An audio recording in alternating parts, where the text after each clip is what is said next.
Welcome everyone to the class. This is chemistry and this is your friend Mr. Temitope. I would like to take you on valency today. And when the last time we said valency is the power, the charge of an element. Now we are looking at the elements in the periodic table. And these elements are hydrogen, having a symbol of H, and helium, lithium, and so on. And now attached with them is their valency. And the valency, we'll be looking at the valency of each one, which is the power of them to be able to combine with another element in order to form compound. Why do we need valency? Just ability for elements to form compound. Bringing one or two elements together to give us a compound. Hydrogen, helium, lithium, beryllium, these are their valencies.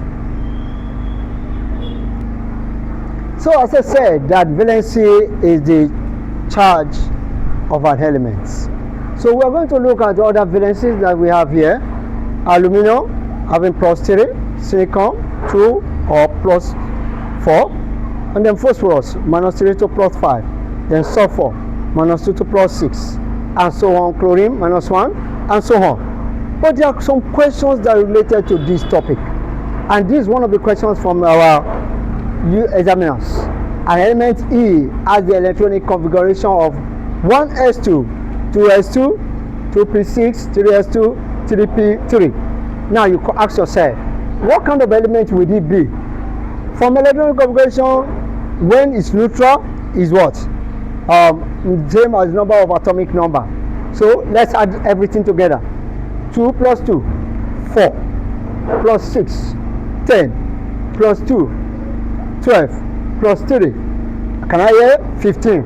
So you say E is 15, that's the atomic number, okay? And then what about the halogen? The halogen is represented by X, and what's the electronic configuration of the halogen? We are not given, but we are assumed to have an halogen. And what is an halogen? It can be chlorine, it can be fluorine. And if you like, you ask yourself, what's the valency given here? You say minus what? 1. For phosphorus, now the stable one here, because of this one is -1, so preferably we will look at what we can do.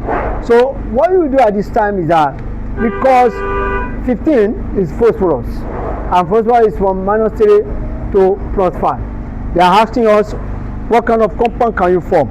ES2, ES3 and ES5, B ES3 only, C ES5 only, D ES2 only, and ES3. So let's look at it. If this is -1, let's say E plus X. X is -1. E, we don't know the charges. But let's assume that E is +3, more stable. Okay, more stable. Then what do?